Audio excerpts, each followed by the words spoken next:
कि 200 unit free है और मेरे घर का जो बिजली का बिल 5000 आता था वो 21,000 आता है, तो हमें पता लगता है कि कितनी बड़ी सरकार है हमारे किसानों के।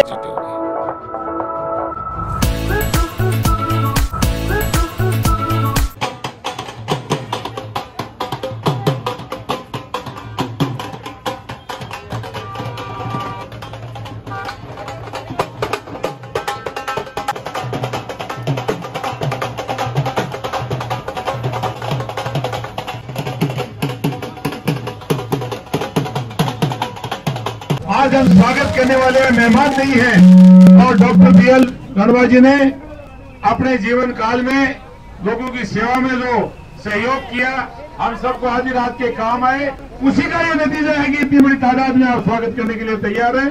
मेरे की ड्यूटी ये लगाई हुई है कि आगे से आगे हर मीटिंग को मैनेज करें। मेरी ओर से बहुत बहुत शुभकामनाएं। धन्यवाद।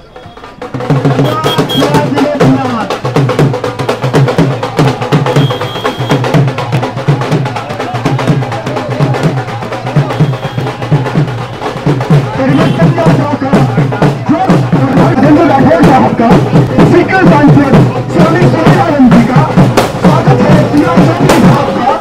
स्वागत है दिल्ली सांसद नरेंद्र दीक्षित साहब का। आप सभी का स्पीकर की धरा पे व्यवस्था में यात्रा के साथ बहुत बहुत स्वागत, अभिनंदन डॉक्टर BL रणवा की तरफ से। संकल्प के इस यात्रा में इस सरकार को नष्ट नबूद करवा दो, तूफान में बदल दो।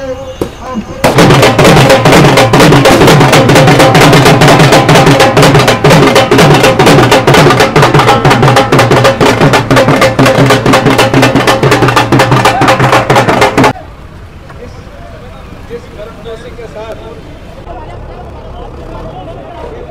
काम आएंगे चुनाव जीतने के बाद में।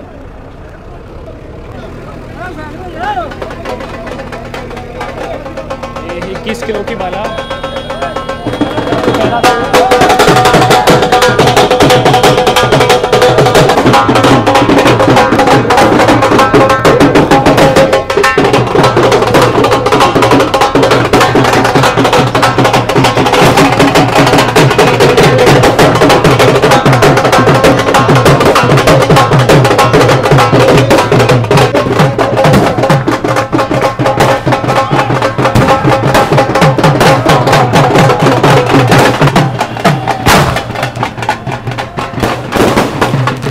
अंगू प्रदेश नहीं रहे, ऋणी प्रदेश नहीं रहे, गरीब प्रदेश नहीं रहे, राजस्थान भी सिरमौर प्रदेश बने।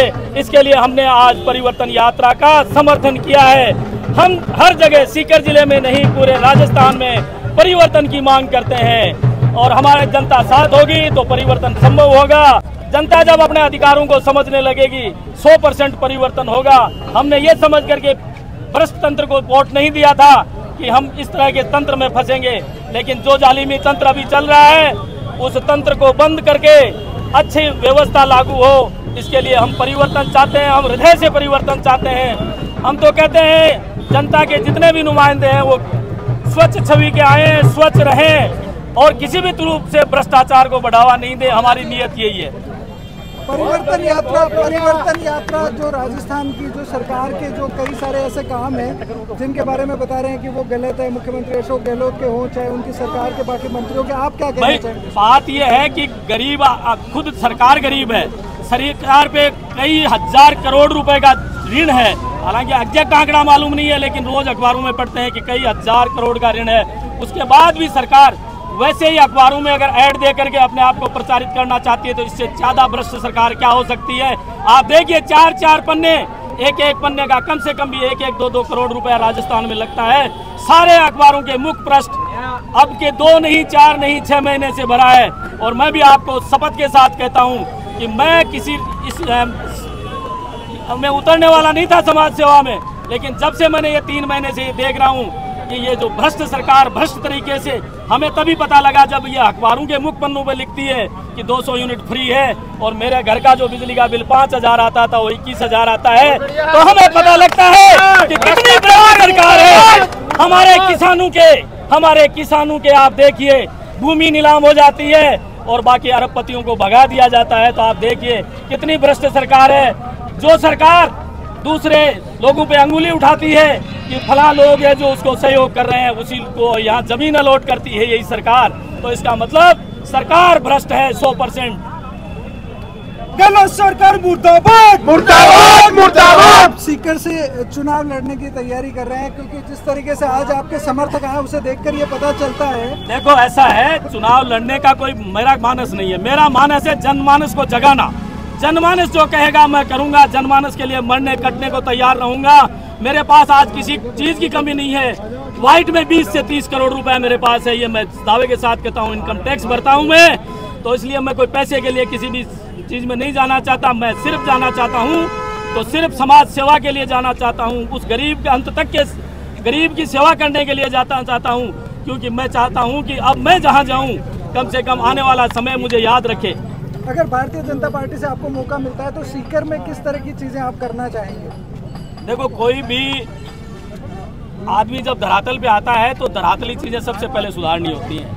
सबसे पहले टीका लगाना नहीं होता, लाली लगाना नहीं होता। जैसे कि हमारे यहाँ हम देख रहे हैं हर चौराहे पे लाली लगाई जा रही है, सड़कें सारी फूटी पड़ी हैं, नालियां बिखरी पड़ी हैं। और हमारे जाट कॉलोनी का हाल देखिए, नवलगढ़ रोड का हाल देखिए, पिपराड़ी रोड का हाल देखिए, जहाँ बच्चे पानी में धपन हो जाते हैं, जल समाधि ले ली जाती है। अगर इन चीजों का भी इलाज नहीं हो सकता और कोई जो विधायक है वो 35-35 साल से अगर इलाज नहीं कर पाया, इसका मतलब उसकी मंशा किसी भी सूरत में इलाज करने की नहीं है। मैं ये नहीं कहता कि भारतीय जनता पार्टी मुझे टिकट दे, किसी भी अच्छे छवि के आदमी को टिकट दे ताकि लोग आगे निकल सकें, विकास की बात कर सकें। और हम तो ये कहते हैं हमारे बीच में बैठने वाले ऐसे आदमी को टिकट दी जाए तो सबके बीच में बैठ कर ये प्लानिंग तैयार करे।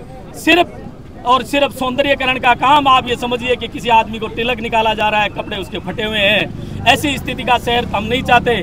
कहने को कहा जाता है कि हम यहाँ सिंगापुर बनाना चाहते हैं, लेकिन सिंगापुर में क्या है? कितने पढ़े लिखे लोग हैं जो आगे हैं, और क्या सिंगापुर में है वो उन्होंने देखा क्या? कैसे वहाँ सड़क बनती है? एक सड़क बनने के बाद 100 साल तक वहाँ सड़क नहीं बनती। यहाँ तीसरे दिन पपड़ी चढ़ाई जाती है सड़क पे। और इतना भ्रष्ट तंत्र और भ्रष्टाचार आप सब जगह देख रहे हैं। मैं किसी विशेष आदमी का नाम नहीं लूंगा। हर आदमी मेरे को लगता है कि लिप्त हो रहा है जिसका कि राज में हाथ है। मैं चाहता हूँ आगे आने वाला राज चाहे किसी का भी आए, ऐसे स्वच्छ राज आए कि साहब भ्रष्ट बिल्कुल भ्रष्टातंत्र खत्म हो। और हम चाहते हैं राजस्थान से नहीं पूरे भारत से भ्रष्टाचार खत्म हो। और इसके लिए एक एक आदमी को सुधरना पड़ेगा। देने और लेने वाले दोनों आदमियों को सुधरना पड़ेगा। हम अगर देने की आदत नहीं सुधारेंगे तो लेने वाला कभी नहीं रुकेगा। जय हिंद, जय भारत। जिंदाबाद। अपने अधिकारों को समझो। भ्रष्ट तंत्र का मुर्दाबाद।